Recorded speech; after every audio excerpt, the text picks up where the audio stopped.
Intensify efforts for Leah Sharibu's released. Church urges FG. The NKST Church has urged the federal government to intensify efforts to secure the release of 15-year-old Leah Sharibu, one of the girls kidnapped at the government secondary school, Dapchi, Yobe State.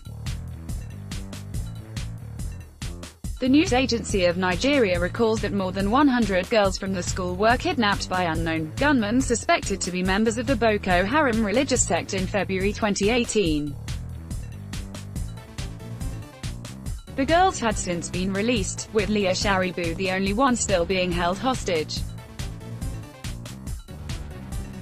Worried by this, NKST at its annual synod held in Makurdi, Benue State, urged government to intensify efforts to secure her release in view of the nationwide anxiety over her continued stay in the hands of the captors.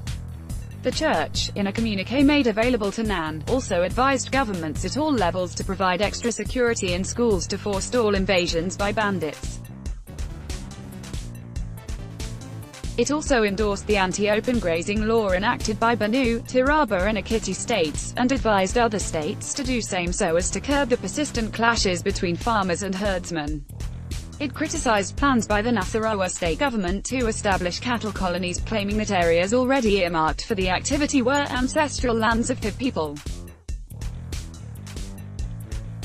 The church urged its members to uphold the tenets of Christianity and be sincere in their dealings with their neighbors. It also advised the federal government to handle the recovered Abacha loot with utmost transparency to ensure that funds voted to be dispersed to the poor were not looted by government officials.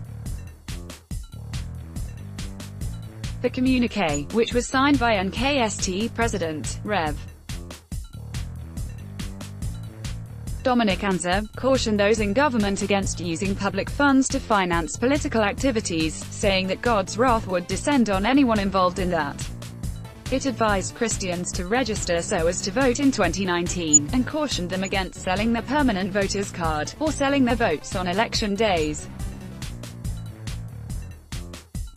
The only way to kick out a failed government is to get your PVC. We should not toy with that privilege, he said.